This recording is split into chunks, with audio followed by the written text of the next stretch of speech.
अंचल एकमा जिला सारण के सभी भूधारियों या लोक एवं सरकारी जमीन के अभिरक्षक सहित भूमि में हित रखने वाले सभी व्यक्तियों को एतद द्वारा सूचित किया जाता है कि अगो हस्ताक्षरी द्वारा प्रतिनियुक्त अथवा प्राधिकृत कोई व्यक्ति ग्राम सीमा एवं इसके भूखंडों में सीमांकन या पहचान के लिए भूखंड में प्रवेश कर सकते हैं।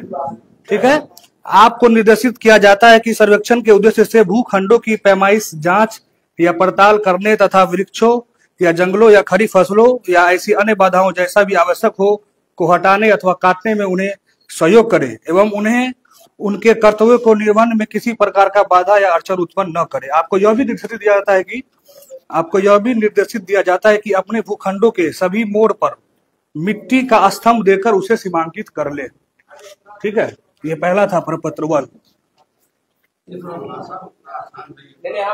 हम बताते हैं, ये पहले हम लोग बता देते हैं, उसके बाद हमारे कानूनगो साहब हैं, वो भी पूरा डिटेल्स आपको बताएं।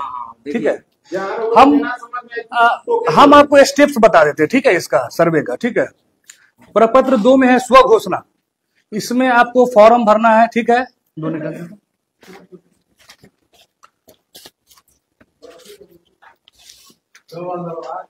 प्रपत्र 2 यही है फॉर्म। ठीक है, हाँ ठीक है, यही है। इसमें आपको राजस्व, ग्राम, थाना संख्या, पुलिस थाना, अंचल, जिला, रैयत का नाम, अस्थायी पता, खाता, खेसरा, रकबा, डिसमिल में, चौहद्दी, किस्म जमीन, अगर लगान मालूम है तो लगान, जमाबंदी संख्या, भूमि पर दावा का आधार, आप किस आधार पे उसको दावा कर रहे हैं, खतियान लगा रहे हैं, जीरोक्स में या क्या लगा रहे हैं, क्या वाला, वो सब लगाना है। उसके बाद साइन कर करके जमा कर देना आपको अपने अमीन को। प्रपत्र 3 है। 3 में है वंशावली। जैसे कि पूर्वजों का जमीन अगर कोई भी आदमी क्लेम,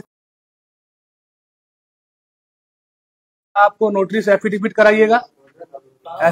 नोटरी में मतलब कोर्ट में जाकर के, हाँ, नोटरी से एफिडेविट कराइएगा। उसके बाद सरपंच साहब और पंचायत सचिव मिल करके उसको वेरीफाई कर करके अपना बना के दे देंगे। ठीक है, उसके बाद जब तक ये दोनों काम आप लोग करिएगा, 2 और 3 फिर त्रिसीमाना होगा और बाउंड्री का मिलाना होगा, जहाँ पे हम लोग का काम रहेगा। 3 गांव का सीमा जहाँ पे मिलता है वहां पे केस मशीन आएगा, उस सबको मिलाने का काम होगा। उसके बाद किस्तवार होगा। आपके हर एक खेसरा या प्लॉट पर हम लोग उतरेंगे, किस्त किस्त में सब प्लॉट को बांटेंगे। उस आधार पे फिर नक्शा को तैयार किया जाएगा एजेंसी को भेज करके। उसके बाद है खाना पूरी। इसमें भी हम लोग जो है आपका हर एक पेपर ओरिजिनल चेक करेंगे। दोनों में आपको रहना है। ठीक है, ये दोनों मोस्ट इम्पोर्टेंट है स्टेप है, खाना पूरी और किस्तवार। एक एक पेपर आपका चेक करेंगे, ओरिजिनल और प्लॉट का स्थिति देखेंगे, वहां पे रह करके क्या है नहीं है, पेपर क्या बता रहा है, एग्जैक्टली क्या है। उसके बाद P6 में सारा डाटा को हम लोग नेट पर अपलोड कर देंगे। ठीक है, उसके बाद प्रपत्र 7 आएगा LPM, लैंड पार्सल मैप। इसमें हम लोग आपको अपने अपने जो नक्शा जो हो जाएगा तैयार, तो आपको पर्चा देंगे अपने अपने नक्शा का। उसमें आप लोग देख लीजिएगा मेजर करके या किसी से करवा कर कितना है, जितना आपका एग्जैक्ट था उतना है कि नहीं नक्शा में जमीन। ठीक है, वो देख लेना है। अगर उसमें कम है, ठीक है, आपको लगा कि नहीं ठीक नहीं बनाया, तो प्रपत्र 8 में आप दावा आपत्ति कर सकते हैं, जो कि कानूनगो स्तर पे होगा। वो पर्चा मिलने के 15 दिन के अंदर आपको ये चीज करना है। ठीक है, दावा आपत्ति भी कर सकते हैं कि हम संतुष्ट नहीं है, जो हमारा जो नक्शा है उसमें कम है जमीन बना जो है अभी। उसका सुनवाई कानूनगो सर करेंगे अपने स्तर से। फिर उसके बाद प्रपत्र 14 में जो है ASO के द्वारा शिविर प्रभारी जो होते हैं, असिस्टेंट सेटलमेंट ऑफिसर, सहायक बंदोबस्त पदाधिकारी होते हैं, उनके स्तर पे सुनवाई होगा। और 8 में भी सुनवाई नहीं हुआ किसी कारणवश, तो फिर 14 में सुनवाई होगा। उसके बाद उसमें भी नहीं हुआ तो प्रपत्र 21 में बंदोबस्त पदाधिकारी के स्तर पे होगा सुनवाई, जो जिला में एक ही होते हैं। ठीक है, पूरे जिला का हेड होते हैं, वो करेंगे सुनवाई। ये सब प्रक्रिया होने के बाद प्रपत्र 22 में हम लोग खतियान लागू कर देंगे, खतियान का प्रकाशन कर देंगे। ठीक है, बस यही स्टेप वंशावली। हाँ, बहुत सारा ऐसा जमीन है, जैसे आपको वंशावली बनाना है, आपका अगर खतियानी जमीन है, जो जमीन पूर्वज से मिल रहा है, तो उसमें जहां से खतियान शुरू हुआ है, खतियान में जिनका नाम मेंशन है, वहां से बनाना है अभी तक। यही तरीका है बनाने का। उसमें उनके सारे परिवार होने चाहिए, कोई एक आदमी मिसिंग नहीं होना चाहिए। ये नहीं किसी को छोड़ के बनाना है, जैसे उनका चले आ रहा है, जैसे दादा के पिताजी से ये खतियान शुरू हुआ, तो उनके जितने बेटे थे, बेटे के जितने बेटे बेटियां थी, वो सबको मेंशन करते हुए, हाँ हाँ, आप बेटी आपके खानदान की सदस्य नहीं है तो है, तो उसको डालना है। खतिया जब सुनिए सुनिए सुनिए सुनिए ना, हम लोग नियम के अनुसार बता देते हैं, जरूरी है वो अलग चीज है। अगर बेटी नहीं लेगी, एनओसी देगी, उसका अलग प्रक्रिया है फिर, ठीक है, लेकिन आप नाम दीजिएगा जरूर। नहीं, मुजवानी कुछ नहीं चलता है, नहीं, पेपर वाइज चलेगा। हम पेपर देखेंगे, पेपर रहेगा तो आपका होगा। मुजवानी आप क्या किए, उसे बदली तो उसको रजिस्ट्री करवा लीजिए, वो आपको लिख देगा, आप उसको हाँ, मुझे डॉक्यूमेंट चाहिए, हम डॉक्यूमेंट देखेंगे और डॉक्यूमेंट्स के आधार पे आपको हम खतियान खुलेंगे। यहाँ पे सर्वे में मुख्य काम होगा आपका, हम खतियान बनाएंगे, हर एक गांव का नक्शा होगा, यही मुख्य काम होगा। इसलिए आप अगर कोई जमीन धारण करते हैं, कोई जमीन आप जोत आबाद कर रहे हैं, तो वो जमीन आपका कैसे है, इसका कागज हमको दीजिए, जिससे ये साबित हो जाए कि वो जमीन आसी की है, तब हम आपका खाता उस जमीन का खोल देंगे। और एक बात और, आप लोग ये भी कंफर्म कर लीजिए कि जो आपका कागज है, वो जमीन मान ली कोई 1 बीघा का कागज है, तो उतना आपका दखल कब्जा है कि नहीं है। दखल कब्जा भी आप देख लीजिए, कहीं से आपका जमीन कहाँ है, नहीं है आपका जमीन, आप उसको ढूंढिए, उसको दखल कब्जा देख लीजिए, क्योंकि हम जब तो देखेंगे कि आपका कितना है, तो वो दखल कब्जा भी आप लोग देख लीजिए, आड़ मेड़ सीधा कर लीजिए कि ये कहीं मान लीजिए टेढ़ा हो गया है, उसको ठीक कर लीजिए। जमीन अभी हम लोग लिखाए हैं, तो उनकी प्रक्रिया कैसी? जमीन लिखा है, उनका जमीन हम लिखाए तो वंशावली उनका भी देना पड़ेगा? नहीं, वंशावली नहीं। जैसे आप कोई जमीन को लिखाए हैं, तो लिखाने के बाद हम देखेंगे कि उसका मोटेशन हुआ है कि नहीं, मोटेशन हो गया है तो आपका अगर रहेगा तो आपको चढ़ाया जाएगा।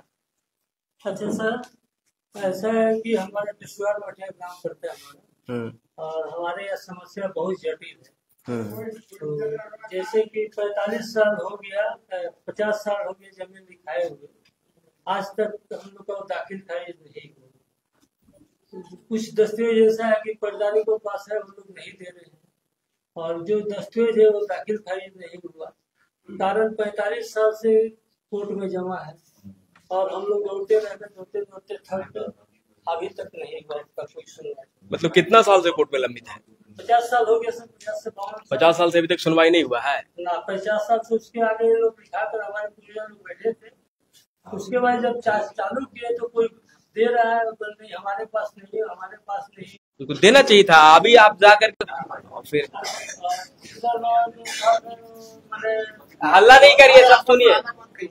आप लोग चुपचाप जो है साइन दे रहे हैं, हमारे अमीन साहब कागज पे साइन करिए। 30 साल की बेनामा जमीन है, दखल में भी हमारे है, और उसका दस्तावेज हमारे पास नहीं मिल रहा है, प्रधान उठाव नहीं दे रहे, किंतु नंबर है उससे, तो उसको कैसे समाधान करें? दखल में मतलब कहाँ से मिला था जमीन आपको? जमीन बेनामा है सर, दिखाया तो लिखा हुआ कागज है ना आपका? नहीं सर है, वही नहीं। तो फिर कैसे आप हमको कह दीजिए कि बेनामा है, तो हम कैसे, हमको तो कागज चाहिए ना। अब जैसे आप आज कह रहे हैं कि बेनामा, एक आदमी और कल खड़ा हो जाएगा कि ये बेनामा मेरा है। नहीं, उसको देखिए इसमें है कि हमको देखना है कि अगर कोई जमीन आपका है तो वो जमीन कैसे है, तो ज्यादा से ज्यादा आप कागज अरेंज करिए, व्यवस्था करिए, रिकॉर्ड रूम से निकालिए, पट्टीदार से निकालिए और ला करके दीजिए हमको, कि हम आपका खाता आसानी से कागज दीजिएगा, उतना मेरे लिए सहूलियत होगा। हाँ, अगर नहीं दीजिएगा तो फिर हम कैसे जांचेंगे? फिर जो हमारे अधिकार क्षेत्र में जैसे आएगा उसको देखना पड़ेगा, जांचना पड़ेगा, समझना पड़ेगा, उसमें दिक्कत होगा, मुझे भी दिक्कत होगा और आपको भी दिक्कत होगा। इसलिए दिखाया गया जमीन है उसका दाखिल खारिज कराना का जरूरी नहीं है। दाखिल खारिज का मतलब कि आप जमीन ले लिए, जब तक उसके नाम से जमीन है, हो सकता है 5 आदमी को जमीन बेच दिया होगा, एक ही जमीन को।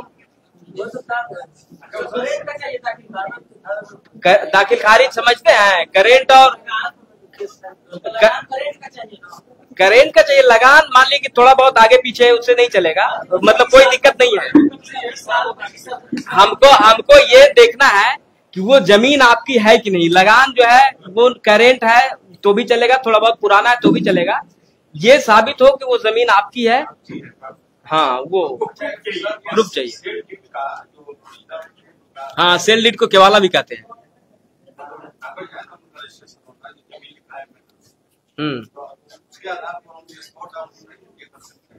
नहीं समझे हम आपको बात।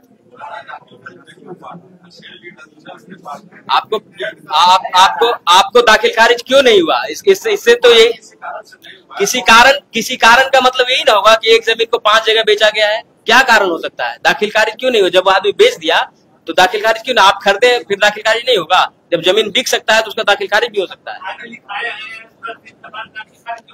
नहीं, उसमें नहीं। आप 15 दिन की बात नहीं कर रहे हैं। नहीं, हम जांचेंगे ना, हम जांचेंगे, उसको जांच करेंगे, देखेंगे। लेकिन दाखिल खारिज जरूरी है, उसको करवाइए। अभी भी टाइम है, अभी करवाइए, फिर से आप उस पे लगिए। देखिए, टाइम हम लोग का 1 साल का समय है। अभी इनिशियल फेज में 1 साल का समय दिया गया हम लोग का, तो आप लोग उसको कर लीजिए, दाखिल खारिज वगैरह कर लीजिए, सब कुछ कर लीजिए, तो उससे क्या होगा कि काम हो जाएगा।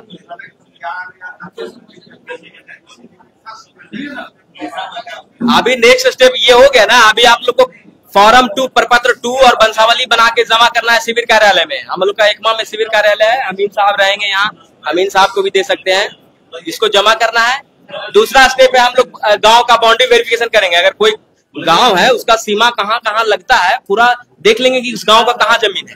वो देखने के बाद फिर प्लॉट पे जाएंगे, आपका जमीन का सत्यापन करेंगे, प्लॉट बाई प्लॉट, शिविर कार्यालय में या अमीन साहब को देना है। हाँ, एकमा ब्लॉक के पास हम लोग का ऑफिस है।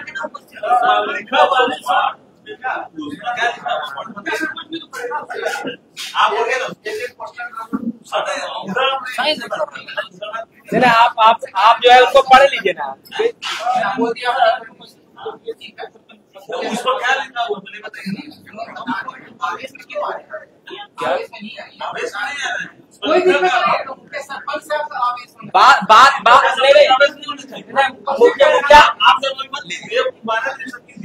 मुखिया की बात हुई है, एक सभा आप ही के गाँव में और दूसरी जगह होना, कहाँ पे होना है? किसान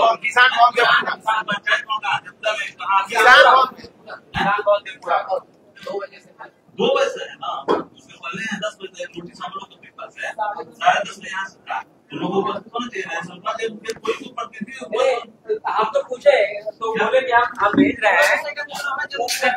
क्या क्वेश्चन भैया? वो कुछ थोड़ी ना, सरपंच बड़का सही बात सही एकदम आवे के चाहिए।